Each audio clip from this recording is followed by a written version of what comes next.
अधिकतर लोग यही जानते हैं कि रावण सिर्फ श्री राम से ही हारा था, लेकिन ये सच नहीं है।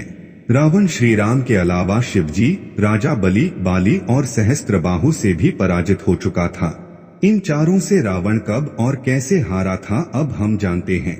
एक बार रावण बाली से युद्ध करने के लिए पहुंच गया था। बाली उस समय पूजा कर रहा था। रावण बार बार बाली को ललकार रहा था, जिससे बाली की पूजा में बाधा उत्पन्न हो रही थी। जब रावण नहीं माना तो बाली ने उसे अपनी बाजू में दबाकर 4 समुद्रों की परिक्रमा की थी। बाली बहुत शक्तिशाली था और इतनी तेज गति से चलता था कि रोज सुबह सुबह ही 4 समुद्रों की परिक्रमा कर लेता था। इस प्रकार परिक्रमा करने के बाद सूर्य को अर्घ्य अर्पित करता था। जब तक बाली ने परिक्रमा की और सूर्य को अर्घ्य अर्पित किया, तब तक रावण को अपने बाजू में दबाकर ही रखा था। रावण ने बहुत प्रयास किया, लेकिन वह बाली की गिरफ्त से आजाद नहीं हो पाया। पूजा के बाद बाली ने रावण को छोड़ दिया था।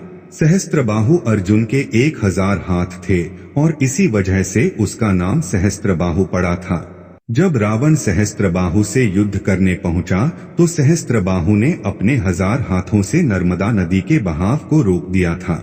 सहस्त्रबाहु ने नर्मदा का पानी इकट्ठा किया और पानी छोड़ दिया, जिससे रावण पूरी सेना के साथ ही नर्मदा में बह गया था। इस पराजय के बाद एक बार फिर रावण सहस्त्रबाहु से युद्ध करने पहुंच गया था। तब सहस्त्रबाहु ने उसे बंदी बनाकर जेल में डाल दिया था। दैत्यराज बलि पाताल लोक के राजा थे। एक बार रावण राजा बलि से युद्ध करने के लिए पाताल लोक में उनके महल तक पहुंच गया था। वहां पहुंचकर रावण ने बलि को युद्ध के लिए ललकारा। उस समय बलि के महल में खेल रहे बच्चों ने ही रावण को पकड़कर घोड़ों के साथ अस्तबल में बांध दिया था। इस प्रकार राजा बलि के महल में रावण की हार हुई। रावण बहुत शक्तिशाली था और उसे अपनी शक्ति पर बहुत ही घमंड भी था। रावण इस घमंड के नशे में शिवजी को हराने के लिए कैलाश पर्वत पर पहुंच गया था। रावण ने शिवजी को युद्ध के लिए ललकारा, लेकिन महादेव तो ध्यान में लीन थे। रावण कैलाश पर्वत को उठाने लगा। तब शिवजी ने पैर के अंगूठे से ही कैलाश का भार बढ़ा दिया। इस भार को रावण उठा नहीं सका और उसका हाथ पर्वत के नीचे दब गया।